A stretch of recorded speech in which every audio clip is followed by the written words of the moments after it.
Hello students, welcome back to Hindi mirror channel. सभी students का Hindi mirror पर फिर से स्वागत है। अभी जो कंटेंट लेकर आए हैं उन स्टूडेंट्स के लिए लेकर आए हैं जिनका सिलेबस BAPA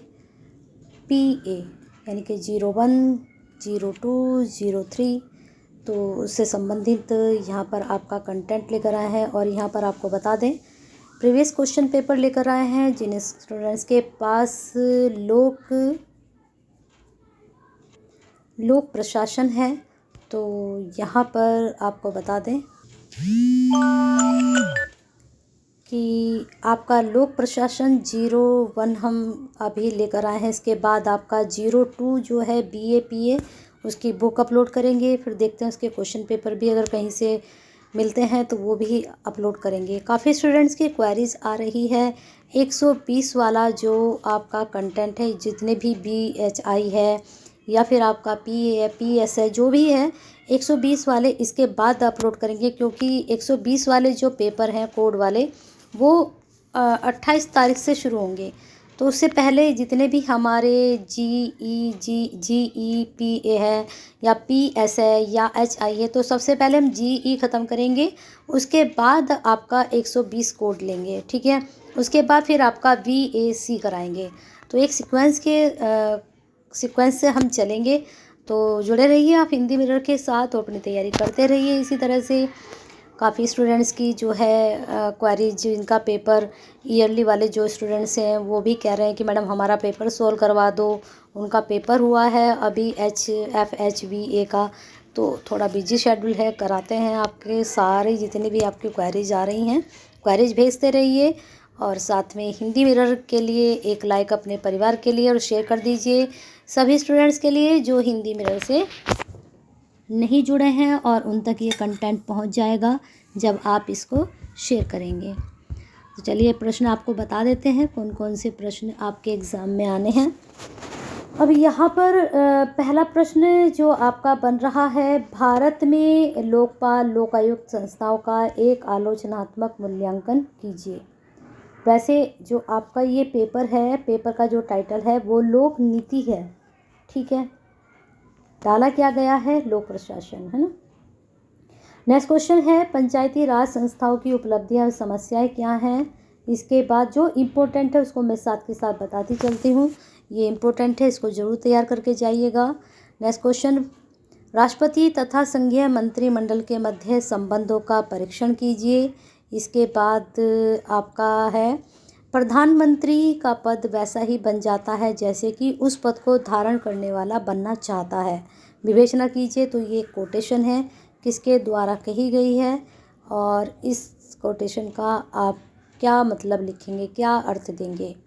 नेक्स्ट क्वेश्चन है, भारत में केंद्र राज्य संबंधों पर एक निबंध लिखिए। यानी कि भारत के और राज्यों के संबंध किस प्रकार के होते हैं, कौन से आर्टिकल में उसके बारे में बताया गया है, इसके बारे में आपको बताना है। फिर इसके बाद है, भारत संविधान कठोरता और लचीलेपन का समन्वय है, चर्चा कीजिए।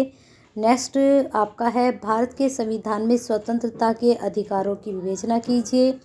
फिर इसके बाद है, बलवंत राय मेहता समिति की कुछ संस्कृतों पर प्रकाश डालिए। बहुत इम्पोर्टेंट है, आपके सिलेबस में है। भारत के संविधान में स्वतंत्रता का अधिकार, ये भी इम्पोर्टेंट है। नेक्स्ट है आपका, राज्य वित्त आयोग के कार्यों की व्याख्या कीजिए, इम्पोर्टेंट है, आप इसको कर सकते हो।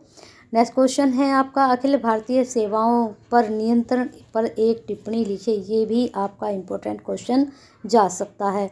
लास्ट क्वेश्चन बहुत इंपॉर्टेंट है, भारतीय प्रशासनिक सेवा की प्रमुख विशेषताएं क्या हैं। बाकी मैंने बुक तो मैंने आपके साथ डिस्कस कर ही ली है। बुक में जो टॉपिक मैंने आपको इम्पोर्टेंट बताए हैं उनको ज़रूर तैयार करके जाइएगा, क्योंकि बाय बुक जो आप तैयारी करेंगे वो प्रीवियस क्वेश्चन पेपर से ज़्यादा बेस्ट होगी। क्योंकि प्रीवियस क्वेश्चन पेपर सिर्फ एक थोड़ा आइडिया लेने के लिए होते हैं कि किस प्रकार के टॉपिक से क्वेश्चंस बन रहे हैं, लेकिन मेरा मानना है कि अगर आप बुक के थ्रू ज़्यादा पढ़कर जाते हैं तो पेपर भी अच्छा होता है और नंबर भी अच्छे आते हैं। प्रीवियस क्वेश्चन पेपर से हमें थोड़ा सा ये मिलता है कि कितने टॉपिक रिपीटेड होते हैं और कितने टॉपिक नए पूछे जाते हैं, थोड़ा सा ये रफली आइडिया आपको मिल जाता है। चलिए नेक्स्ट पेपर भी आपको दिखा देते हैं। अब देखिए ये प्रश्न दोबारा से आ गया। भारतीय लोक प्रशासन में भ्रष्टाचार के कारणों का विश्लेषण कीजिए। वेरी इंपॉर्टेंट टॉपिक है। नेक्स्ट क्वेश्चन आपका, नगरीय स्थानीय सरकार के ऐतिहासिक विकास की यात्रा पर प्रकाश डालिए। भारत का संविधान इतना व्यापक क्यों है, चर्चा कीजिए। ये प्रश्न बहुत इंपॉर्टेंट है आपका। राज्य में राज्यपाल तथा मंत्रिपरिषद के संबंधों की विवेचना कीजिए।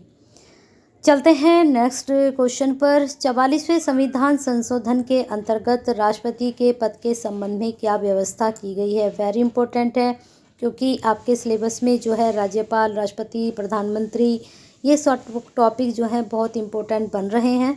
तो इन टॉपिक से रिलेटेड आपको बहुत अच्छे से पढ़कर जाना है।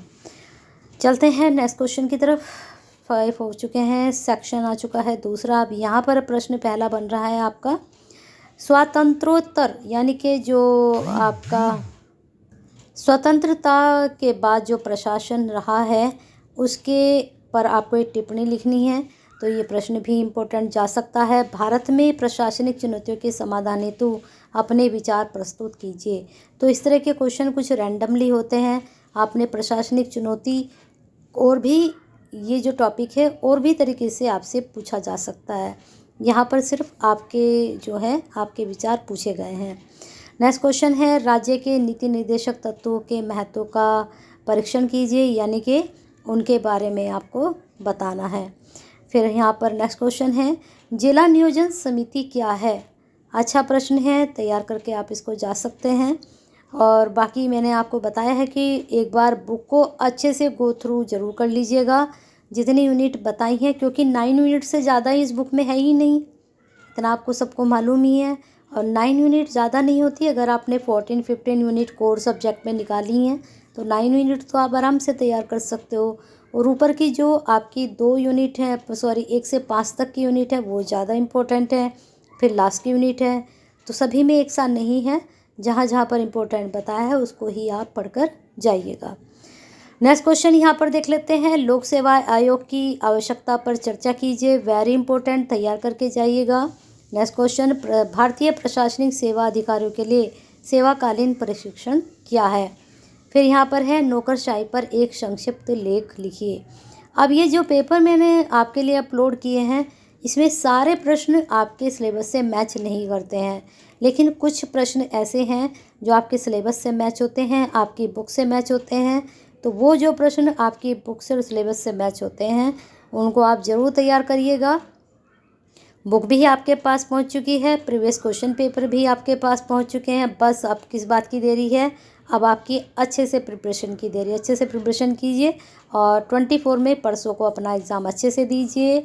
और पेपर जब हो जाए तो व्हाट्सएप पर ज़रूर शेयर कर दीजिएगा अपना पेपर, क्योंकि आप अब शेयर करेंगे तो नेक्स्ट टाइम ये पेपर किसी स्टूडेंट्स के काम आ सकते हैं। और एक काम और करना है, फटाफट लाइक कर दीजिए और शेयर कर दीजिए अपने साथियों को, दूसरों को, क्योंकि आप शेयर करते हैं तो कहीं ना कहीं किसी की हेल्प करते हैं और केयर करते हैं।